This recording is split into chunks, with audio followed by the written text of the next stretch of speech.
to the series, When Will the Church Win? I'm your host, Ilelemwanta Nomaren. We all know the famous saying, in 1492, Columbus sailed the ocean blue. But when he got to the so-called New World, which wasn't new to the people who had lived there for thousands of years, his actions colored the Caribbean red with blood. Some tribes were enslaved, others were exterminated, and all were exploited to enrich the coffers of the monarchs in Spain. And yet, Columbus and many of his contemporaries would justify their actions with Christianity. They described indigenous peoples as cannibalistic savages who were only being enslaved so they could be converted to Christianity. Even today, people believe that colonialism only occurred for the betterment of the indigenous Americans. To review the Bible's actual position on colonialism and exploitation, our spiritual analyst, Ilelemwanta Nomaren, has returned for more insights. Welcome back, Mr. Nomaren. Thanks for having me again. We're going to start this off with the papal bull Inter Cetera, where the Pope finalized the division of the world between Spain and Portugal. Did he have the right to carve up territories Europeans didn't even own? Well, after the church leaders had committed fornication with the political leaders by forming that unholy alliance from which the papacy developed, the popes essentially had the power to do whatever they liked. That's why in Revelation chapter 17, verses 1 and 2, the church that went into fornication with the political powers in order to rule the masses was compared to a whore that sat upon great waters, which symbolizes the nations of the world, the general people. And she had committed fornication with the kings of the earth, who were the kings and emperors of the time. Yes, I do remember that idea from earlier episodes. And what about another bull, Dum Diversus?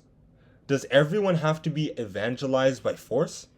Well, many Christians of that time do not remember what Jesus said in John chapter 6, verse 44, that Christians are only converted from the heart when God calls them. If you read the story of Lydia in Acts chapter 16, verse 14, you see the same thing. Of all the women Paul preached to, it was only Lydia who believed because her heart was opened by God so that she believed what Paul said.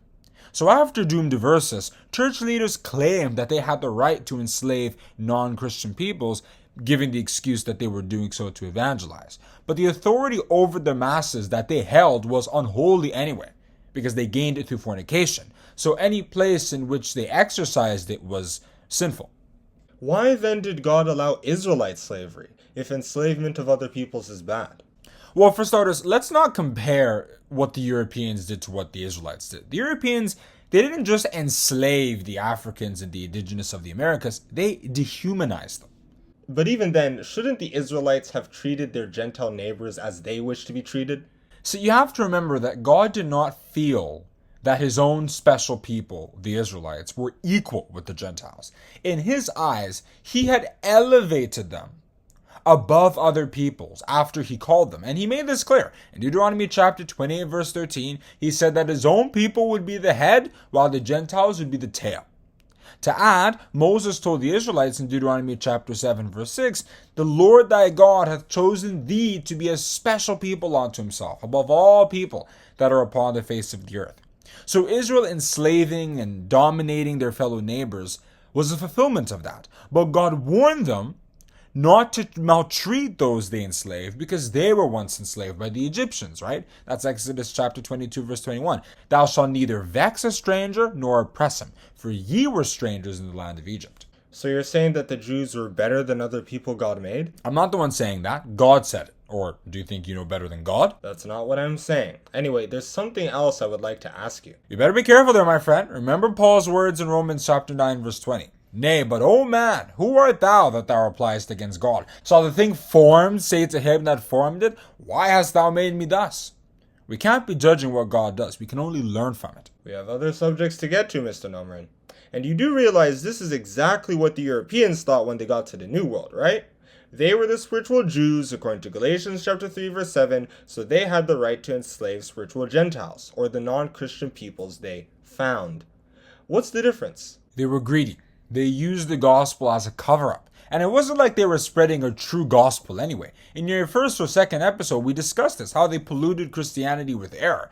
They were just greedy, that's all. But those colonizers would argue that some of those tribes were doing terrible things to others, like human sacrifices, and so they had the right to subjugate them. Slavery isn't a whole lot better, so they didn't really have much of an argument, but is there anything in the Bible that they might have used to justify their exploitative thoughts? God never gave Christians a commandment to destroy populations that were sinning against him, or even to forcefully end sinful practices of other communities.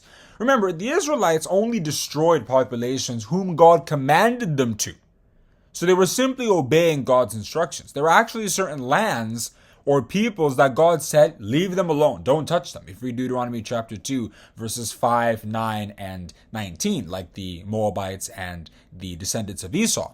So Christians have never been commanded to destroy sinful populations. And that was not Christ's philosophy. You remember when the disciples of Jesus asked him if they should call fire to fall on their enemies in Luke chapter 9, verses 51 to 56, Jesus rebuked them, saying that he came not to destroy men's lives, but to save them. So if the church leaders were trying to follow Christ's philosophy, they should have adopted that strategy and approached those indigenous and African communities with love.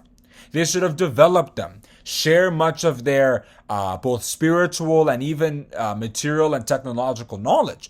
But they would have to prevent those indigenous peoples from luring them into their own customs that were not Christian.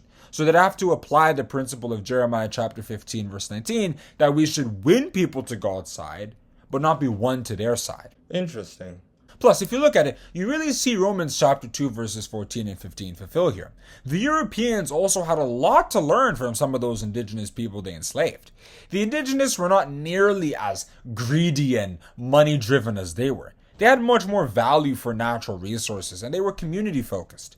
Of course, not all of their values are biblical, but that could have humbled the Europeans a bit more and helped them to serve their own God better.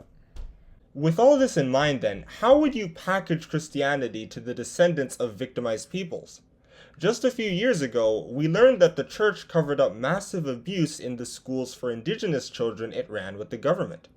How can Christian churches evangelize in these communities with such a history overshadowing their efforts?